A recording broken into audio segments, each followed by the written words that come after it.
صدارتی الیکشن میں ٹرمپ فتح یاب ہوئے تھے، وہاں پہ پھر سے جو کی ہائیسٹ پوسٹ تھی وہ ڈیموکریٹ کے ہاتھ میں چلی گئی ہے، نیو جرسی میں بھی چلی گئی ہے۔ تو آخر میں یہ جو میں کہہ رہا ہوں یہ ہندوستان سے متعلق بھی صحیح سمجھتا ہوں اس کو، اور امریکہ سے متعلق بھی، اور برطانیہ سے متعلق بھی۔ برطانیہ میں اس سے بہتر ہندوستان اور امریکہ سے کچھ بہتر صورتحال ہے، جبکہ امریکہ اور ہندوستان میں اس پہ سوچنے کی ضرورت ہے کہ مسلمانوں کو اس بات کی ضرورت ہے کہ وہ ایک بیٹر اسٹریٹجک پلان صرف ٹرمپ سے ہی نہیں بلکہ فاشزم سے ڈیل کرنے کے لیے ڈیولپ کرے۔ 2024 کے صدارتی انتخاب میں اوورویلمنگ میجارٹی آف مسلمز انہوں نے ڈیموکریٹک پارٹی کے صدارتی امیدوار کیملا ہیرس کو ووٹ نہیں دیا۔ اس لیے نہیں دیا کہ ڈیموکریٹک پارٹی کے صدر جو بائیڈن، جو امریکہ کے صدر تھے، انہوں نے اسرائیل کا آؤٹ رائٹ سپورٹ کیا، جینوسائیڈ کو سپورٹ کیا، یہاں تک کہا کہ کسی بھی زائنسٹ سے بڑا زائنسٹ میں ہوں۔ اور کملا ہیرس نے کبھی اپنے الیکشن پلیٹ فارم سے ان باتوں کی تردید نہیں کی۔ تو لوگوں نے ووٹ نہیں دیا، بہت سارے لوگوں نے تھرڈ پارٹی کے کینڈیڈیٹ کو ووٹ دیا، یہ جانتے ہوئے کہ اس ووٹ کی کوئی اہمیت نہیں ہے۔ لیکن بہت سارے لوگوں نے ٹرمپ کو بھی، مسلمانوں نے ٹرمپ کو بھی ووٹ دیا۔ تو یہ بہرحال اس بات کو واضح کرتا ہے کہ ایک اسٹریٹجی میں کنفیوژن ہے، خلفشار ہے۔ کوئی نیشنل ملکی سطح پر مسلمانوں کی کوئی ایسی اسٹریٹجی نہیں ہے، اگرچہ یہاں پہ بہت سارے ایسے گروپ ہیں، ایم پیک ہے، مسلم پبلک افیئرس کونسل ہے، پھر جسٹس فار آل ہے، انڈین امریکن مسلم کونسل ہے، بہت سارے لابینگ گروپ ہیں، اور کچھ گروپس ایسے بھی ہیں جو اپنے آپ کو تھنک ٹینک کی حیثیت سے پروجیکٹ کرتے ہیں۔ لیکن ان سب کی ذمہ داری یہ ہے کہ ملکی سطح پر مسلمانوں کی رائے عامہ کو اس طرح سے ہموار کریں کہ مشکل وقت میں وہ جو قدم اٹھائیں وہ ان کے مفاد میں اور ملک کی سالمیت کے مفاد میں سب سے بہتر ہو۔ اگر وہ نہیں کریں گے تو بٹے رہیں گے، اور ہر گروپ اپنے اپنے طور سے جو چاہے وہ کرے گا، تو یہ فاشزم کو روکنا اس ملک میں بہت مشکل ہوگا۔ ٹرمپ چلا جائے گا، ٹرمپ سے بدتر کوئی اور آ جائے گا، چونکہ جب فاشزم بڑھتا ہے تو یہ کسی ایک آدمی کی وجہ سے نہیں بڑھتا، بلکہ ایک پوری مشینری ہوتی ہے، عوام کی ایک پوری ٹولی ہوتی ہے، یہ ایک کلٹ ہوتا ہے، یہ پیروں مریدوں جیسا معاملہ ہو جاتا ہے، جیسے ہندوستان میں کہتے ہیں نا اندھ بھکت۔ تو یہ ٹرمپ کے بھی اندھ بھکتوں کی کمی نہیں ہے۔ تو U S Muslim must have a better inform political strategy for 2026، چونکہ اگلا سال بہت اہم ہے الیکشن کے لحاظ سے۔ اس وقت امریکی کانگریس میں بھی اور امریکی سینٹ میں بھی ریپبلکن کی میجارٹی ہے، اگرچہ زیادہ نہیں ہے، 54 اور 49 ہے، ایک دو انڈیپینڈنٹ ہوتے ہیں سینٹ میں، اور 6-7 ووٹوں سے کانگریس میں ریپبلکن کی میجارٹی ہے۔ اس کی وجہ سے ساری اہم مشینری پر انہی کے لوگ قابض ہیں، تو ان کو پلٹنا بہت ضروری ہے تاکہ ٹرمپ کو آگے بڑھنے پر ایک چیک اور بیلنس ہو۔ یہ کام ڈیموکریٹک اسٹیبلشمنٹ کا بس میں نہیں ہے، جیسے کہ ہندوستان میں جو لوگ یہ سمجھتے ہیں کہ کانگریس جو ہے وہ ہندوتوا کا کو چیلنج کر سکے گی۔ کانگریس نے پچھلے 7 سال میں یہ بالکل ثابت کر دیا ہے کہ وہ اس چیلنج سے قاصر ہے۔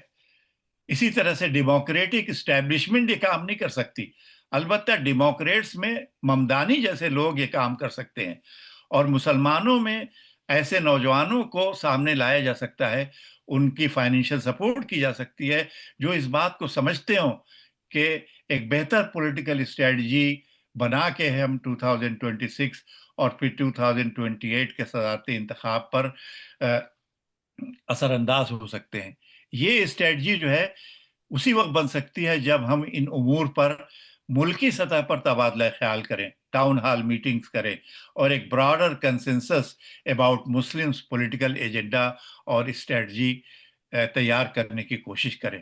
اگر ایسا نہیں ہوگا تو ایک سونامی کی طرح سے فاشزم کا سیلاب ہمارے سروں کے اوپر سے بہے گا. اور جیسے کہ ہندوستان میں ہو رہا ہے کہ ہندوتوا کا سیلاب بہت ساری جگہوں پہ مسلمانوں کے سروں کے اوپر سے بہ رہا ہے اور مسلمان یہ پوچھ رہے ہیں کہ ہم کیا کریں. تو یہ پوچھنے کا وقت جب سیلاب کا پانی سر کے اوپر سے گزرتا ہے اس وقت نہیں ہوتا. جب سیلاب کا پانی آپ کے کنٹرول میں ہو سکتا ہے اس وقت ہوتا ہے. تو اسی طرح سے میں سمجھتا ہوں کہ یہ کام ہمیں پہلے کرنے کا ہے، اس وقت کرنے کا ہے، تاکہ امریکہ ایک مثالی ریاست کی حیثیت سے دنیا میں جہاں جہاں بھی فاشزم کی قوتیں سر اٹھا رہی ہیں ان کے لیے ایک مثال بن جائے کہ عوام کی طاقت کسی بھی فاشسٹ طاقت سے بہتر ہوتی ہے. تو میں یہاں اپنی گفتگو ختم کرتا ہوں. آپ حضرات کا بہت بہت شکریہ. آپ نے بہت ہی سکون کے ساتھ اور بہت ہی صبر کے ساتھ میری بات سنی، اور اگر آپ کے سوالات ہوں گے تو میں ان سوالات کا جواب انشاءاللہ دے سکتا ہوں. میں شکر گزار ہوں احمد اللہ صدیقی صاحب کا، جنہوں نے اس موضوع پر کمپریہنسو گفتگو کی ہے. اب یہ وقت ہے سوالات کا. بہت سے ذہنوں میں سوالات بھی پیدا ہوئے ہوں گے، اور کچھ یقیناً ایسے ہیں جو کہ سوال طلب ہیں، سوال کیا جا سکتے ہیں. مجھے امید ہے انشاءاللہ کہ احمد صاحب اس کے لیے بھی وقت دیں گے. تو اب ہمارے سامعین میں یہ پلیٹ فارم اوپن ہے، ان کے لیے سوالات ریز کر سکتے ہیں آپ.